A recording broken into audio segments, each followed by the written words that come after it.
Assalamualaikum warahmatullahi wabarakatuh. Kembali lagi bersama saya Kang Bro. Nah, ini saya ada garapan yang bisa dibilang agak susah-susah gampang. Nah, ini saya mempunyai garapan motor itu motor Evo ya. Tenaganya itu kurang Kang Bro. Jadi motor ini tuh yang jelas dipakai muatan berat ya. Dipakai muatan berat. Jadi padahal ini mangkoknya ini baru ya. Cuma ada sudah gores sedikit, tapi goresnya itu kan nggak dalam ya, cuman bekas saja. Nah ini baru, kampas koplengnya baru, kampas gandanya masih originalnya. Nah ini masih baru ya, tapi tenaganya kurang Kang Bro. Nah, kadang itu kalau dipakai muatan berat itu ada selip-selipnya, ada ngayun-ngayunnya, ndut kayak gitu, nggak bisa langsung les gitu. Nah dari sini saya akan coba sharing buat teman-teman, barangkali bisa bermanfaat.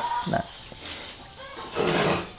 ya di sini solusinya itu seperti apa ya? Kalau masalah seperti ini, tuh sebenarnya gampang, Kang Bro, gampang, ya. Kalau kita lihat di tutorial YouTube kan, ketika mendapatkan masalah kasus motor yang kurang tenaga kayak gini ya. Dikeber RPM-nya naik bagus, terus tenaganya kurang kayak gini, paling gini. Oh ini KW ini mas, ini KW udah tipis, ini kampasnya udah nggak bagus, ini ganti. Iyo, ganti semuanya, tenaganya pasti sos, wes dijamin ganti semuanya. Yang ori, ini ori, ganti semuanya sos. Tapi kan dananya, ini sama ini ori, sama ini berapa? Nggak cukup 500.000. Itu yang jadi problematika di lapangan. Kenyataannya seperti itu. Kenyataan yang saya alami seperti itu. Kasusnya motor ini, contohnya ya. Ketika motor itu kurang tenaga seperti ini, ya kan? Dan belum lama kampas kopleng dan loncengnya, mangkuknya itu diganti. Pasti kan nggak mungkin yang punya motor langsung, mas ini diganti langsung mau ngeluarin duit, nggak semudah itu. Pasti, oh ini belum lama loh mas. Nah kan kayak gitu. Dari sini saya mau sedikit sharing, belajar buat teman-teman. Solusinya gimana sih kalau mendapatkan konsumen yang bisa dibilang dananya ngepres ya, pas-pasan. Terus supaya perbaikan itu nggak terlalu membengkak tapi hasilnya maksimal, walaupun ada konsekuensi yang perlu kita hadapi. Nah di sini saya akan coba terangkan sedikit, siapa tahu bermanfaat. Nah ini kan baru. Nah kita analisa secara keseluruhan aja ya, karena motor ini RPM-nya bagus, normal lah ya. Ya kasusnya tadi ketika dipakai ndut kayak gitu. Tapi kalau motor ini nggak dipakai berat, ya tarikan biasa aja ya. Kalau menurut saya motor untuk muatan berat dengan motor racing untuk balap-balap kayak gitu itu hampir sama. Menurut saya itu hampir sama. Ya ada perbedaan, cuman hampir sama. Sama-sama kedua motor balap dengan motor berat itu harus mempunyai performa yang bagus ya. Nggak boleh ada sedikit kekurangan. Kayak gini contohnya, ini kalau nggak dipakai muatan kan, dipakai motor biasa aja kan, normal-normal aja, tarikannya enak-enak aja ya kan. Tapi begitu dapat beban berat, motor itu sudah terasa slip kopling dan lain-lain. Pokoknya ada kekurangan sedikit, cacat sedikit, motor itu pasti langsung memberikan respon. Yo seperti halnya motor balap lah, pokoknya semua performanya itu harus bagus. Hanya saja beda ya. Kalau muatan berat kan lebih ke tenaga, kalau balap mungkin lebih ke ke kecepatan ya kan, terus keagresifannya akan bedanya di karakter seperti itu. Tapi yang jelas kedua motor beban dengan motor speed ya atau motor balap itu mereka nggak boleh pakai komponen yang bisa dibilang komponen jelek, harus menggunakan komponen yang bisa dibilang bagus ya. Wes lah ngono intine. Saya mau bahas ini ya, kita bahas di area kopleng dulu ya. Oke, ini kalau kita lihat memang kampas koplengnya masih tebel, masih bagus ya, masih tebel dan nggak kelihatan bantet atau slip, nggak ada bekas slip. Oke, kayaknya memang masih baru, masih normal semua. Dan kelihatan juga Di sini basah semua, sepertinya oli juga masuk ke lapisan kampas secara maksimal juga. Nah, kita lihat di area sini, ini masih rata bagus Kang Bro, masih rata bagus, nggak ada kayak jeglong atau tidak rata, nggak, ini masih bagus. Nah, jadi sepertinya area kampas kopling itu bagus. Ini, nah ini masih bagus juga, nggak ada permukaan yang nggak rata, misal kemakan atau gimana, nggak ada. Ini normal, menurut saya normal, tapi nanti bisa dimodif, bisa juga enggak lah. Terus di bagian area kampas ganda ya, ini kampas kopling kita skip aja karena sepertinya normal. Ini di kampas ganda memang mulai ada baretan-baretan tipis di sini ya, baretan-baretan tipis tapi belum parah. Nah, motor selip ya, selip tarikannya kayak gini itu bisa karena memang komponennya yang kurang bagus ya, atau sudah mulai nggak bagus, atau bisa juga komponennya bagus misal ori tapi udah lama udah mulai nggak bagus, bisa, ataupun memang komponennya yang kurang bagus, itu juga bisa juga disebabkan misal olinya nggak cocok dengan tipe kampasnya. Jadi kan ada oli yang rekat, nah, kekentalan oli juga berbeda ya, jenis oli juga berbeda-beda ya kan, ada yang mineral, ada yang sintetik, full sintetik, semi sintetik, beda-beda lah ya. Nah itu juga mempengaruhi karakter si kampas, karena kalau kampas misal kita gunakan kampas ori pasti nyuruhnya ori kan kayak gitu, tapi kan kita nggak tahu performa mesin itu kan gini, memang misal dari pihak Honda pakai oli AHM kan kayak gitu ya, tapi kita nggak tahu motor itu untuk beban berat atau beban ringan ya kan. Kalau untuk motor berat mungkin untuk pemakaian oli juga akan diubah ya, jenis oli juga nggak bisa kita samakan dengan ketika kita memakai kayak untuk standar biasa aja ya kan. Nah terus kita fokus ke sini aja lah, nanti oli gampang urusan belakang. Nah oke. Ini kalau kita lihat di sini masih kenceng, nggak ada goyang, nggak ada apa, karena ini kalau goyang juga bisa mengakibatkan slip. Oke, ini ya masih bagus sih permukaannya, ada goresan-goresan tipis, nggak masalah. Terus kita cek di bagian kampas ganda. Nah ini kampas gandanya, kalau saya lihat kampas ganda yang masih apa ya, sepiling antara kampas ganda dengan mangkuk itu masih bagus, masih dekat ya, itu biasanya saya lihat di sini nih, permukaan diameter luarnya ini ya dengan kampasnya itu masih tinggian kampasnya, kadang kampasnya sudah ambles dengan permukaan lingkarannya ini masih tinggian lingkarannya, jadi kampasnya ambles itu kayak gitu, sudah menurut saya sudah perlu diganti kampasnya walaupun terlihat tebel. Jadi bukaannya itu terlalu jauh. Kalau terlalu jauh kita harus gas dengan RPM agak tinggi baru dia nyengkram ke mangkuknya. Tapi kalau masih di atasnya seperti ini, kita gas dikit udah nyengkram ya. Oke, terus kita analisa kampasnya. Nah kalau kita lihat memang si kampasnya juga masih bagus ya. Ini kampasnya ori tapi dudukannya udah nggak ori. Oh, TKD. Nah, tapi kampasnya ori. Nah, ini bukan hanya sekedar kelihatan kampasnya tebel aja Kang Bro. Nah, di sini Kang Bro bisa perhatikan, di kampas ini kan ada garis-garisnya ya. Garisnya. Nah, ada garisnya. Ya kan? Garisnya. Ini ada maksud dan tujuannya Kang Bro, nggak sekedar garis, oh masih tebel, tapi garisnya ini kan udah mulai rata ya kan, ada yang kelihatan, ada yang udah nggak kelihatan, udah rata. Nah ini berpengaruh Kang Bro. Mosok Mas berpengaruh? Iya berpengaruh. Kang Bro bisa lihat kampas gandanya matic itu kan polosan, nggak ada garisnya, sedangkan kampas ganda motor bebek seperti ini itu ada garisnya. Nah ini ada tujuannya, nggak ngasal, wah pokoknya ganti yo penak siapa aja. Aku juga bisa kalau main ganti, semua bengkel kalau sistemnya main ganti ya bisa, tapi sesekali kita harus mikirin si konsumen juga. Konsumen itu keberatan nggak kalau kita ganti, uangnya ada nggak gitu loh. Daripada kita main ganti, ganti ori semua diutang, mumet sirahmu mikir nih malah.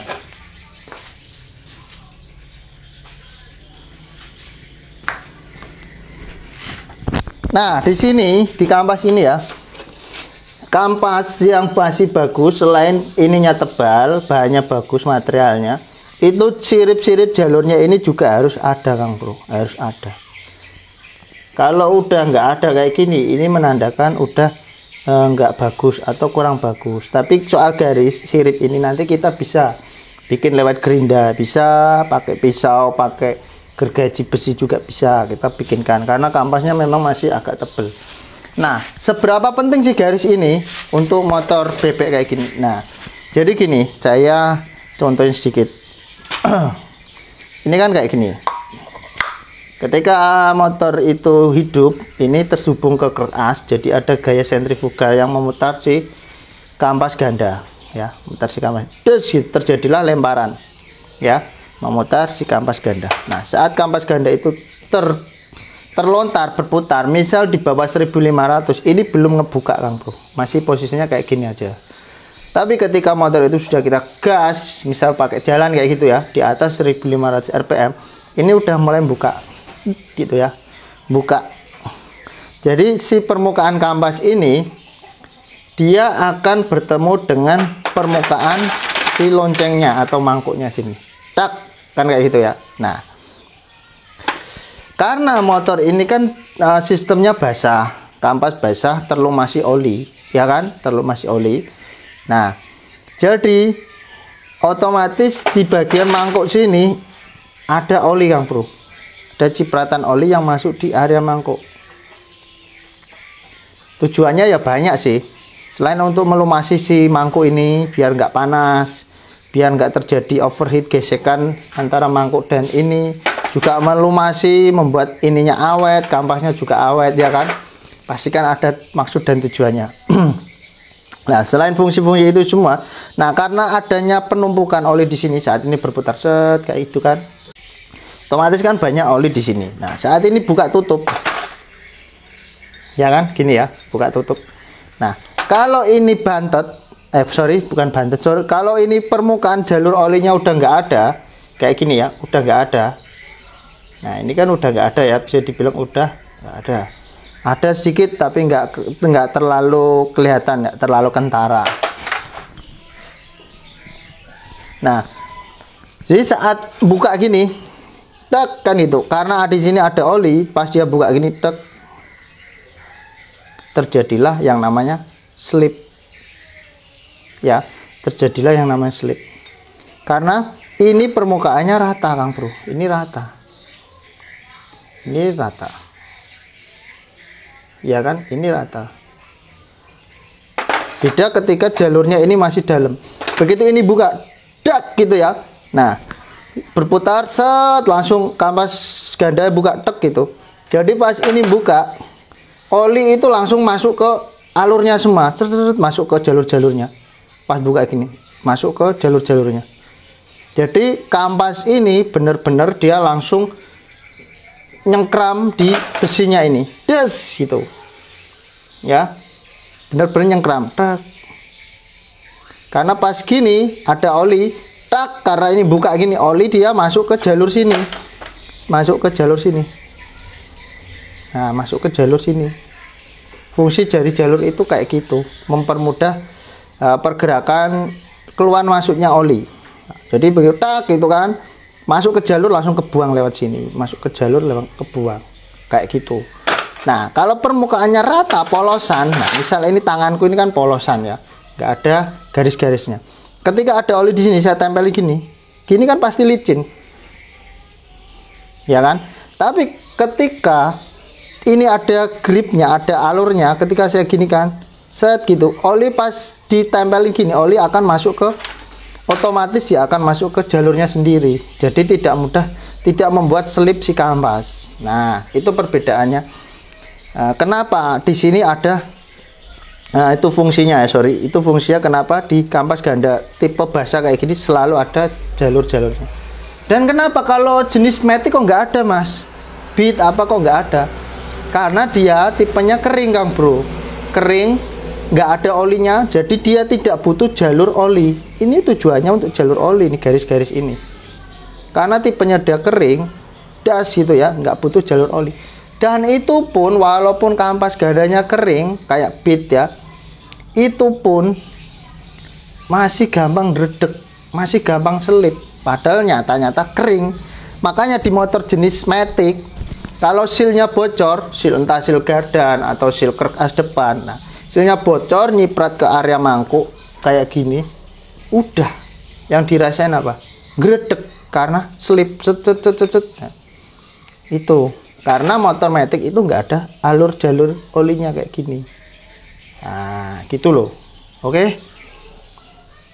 Makanya di motor Matic itu polosan, di motor ini ada. Nah, kalau seperti ini otomatis kan seperti halnya kampas Matic, nggak ada alur olinya.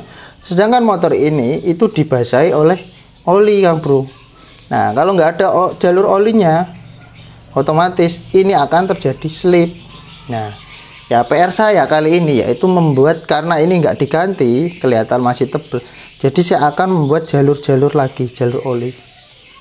Entah itu pakai pisau, ya, pakai gergaji atau pakai mata gerinda.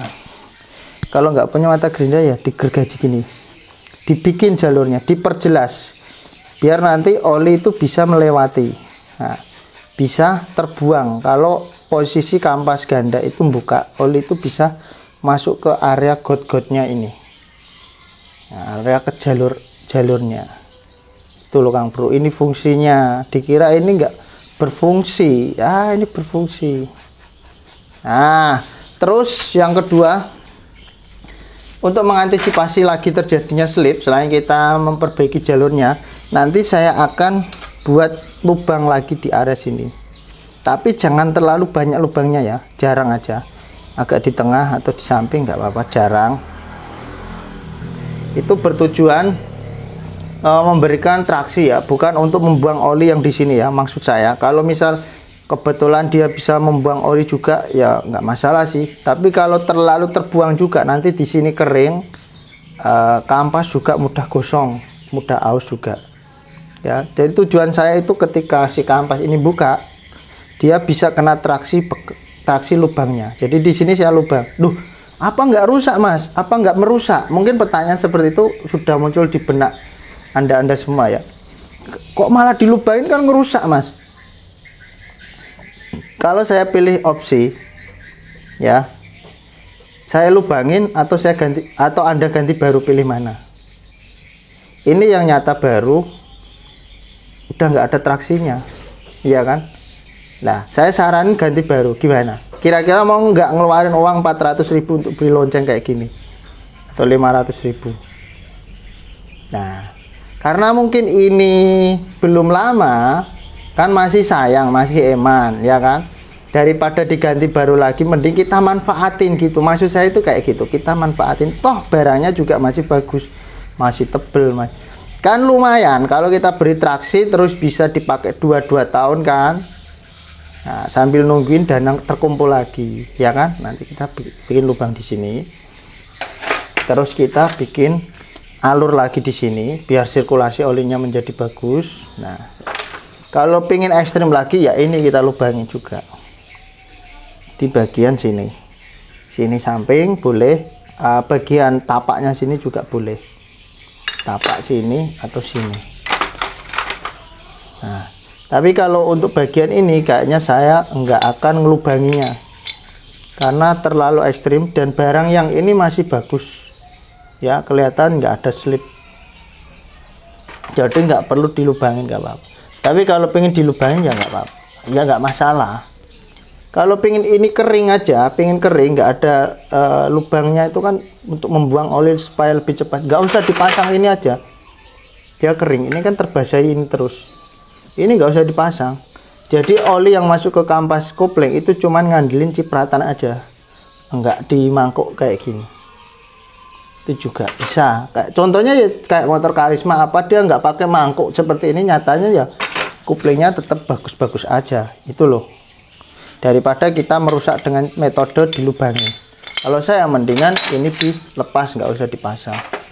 Oke, Gitu aja ya, nanti saya akan lubangin, terus saya bikin jalurnya, kita lihat hasilnya ya, mudah-mudahan bisa maksimal.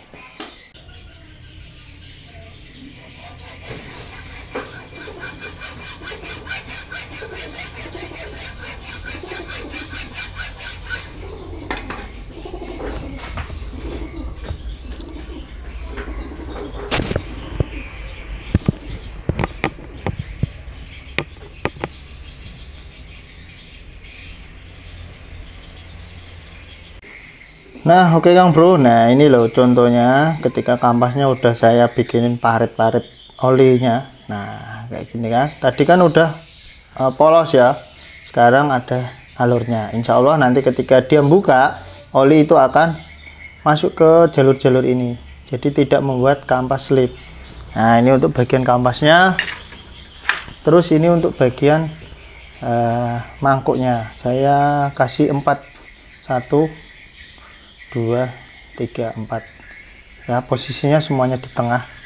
Kenapa saya ambil di tengah? Karena ketika kampas buka gini, biar nanti nyengkremnya itu benar-benar di area tengah sini. Takutnya kalau agak ke bawah ya, kadang-kadang kan yang lubangin itu posisinya di bawah, terus di atas, di samping, kayak zigzag gitulah ya. Ya, yang saya khawatirkan nanti kalau saya posisinya di bawah, nanti dia jentuhnya cuma di pinggiran sini. Nanti berakibat si kampas malah cowel ya. Kalau di tengah kan mungkin taksinya lebih maksimal. Gitu aja. Jadi mungkin solusi terbaik menurut saya ini ketika mengalami kasus selip kopling ya, udah terlanjur beli ya kan, kebetulan nggak dapat produk yang kurang bagus ataupun kurang maksimal, bisa gunakan solusi ini daripada kita ganti lagi yang baru. Ya solusi terbaik memang ganti semua yang baru, original. Tapi ini solusi buat yang tanggal tua ataupun yang mendang-mending lah ya, kaum mendang-mending. Yes, kita aja dulu share kali ini, tidak saya tutorialkan secara langsung di motor, enggak. Jadi di sini aja videonya. Mungkin dari teman-teman sudah paham lah cara pasangnya, bongkarnya udah paham ya. Yang belum paham silakan di subscribe Kembang Turi channel 02 atau Kembang Turi channel. Di situ sepertinya kita udah membahas bongkar pasang dan lain-lain, udah ada semua. Wabillahi taufiq wal hidayah. Wassalamualaikum warahmatullahi wabarakatuh.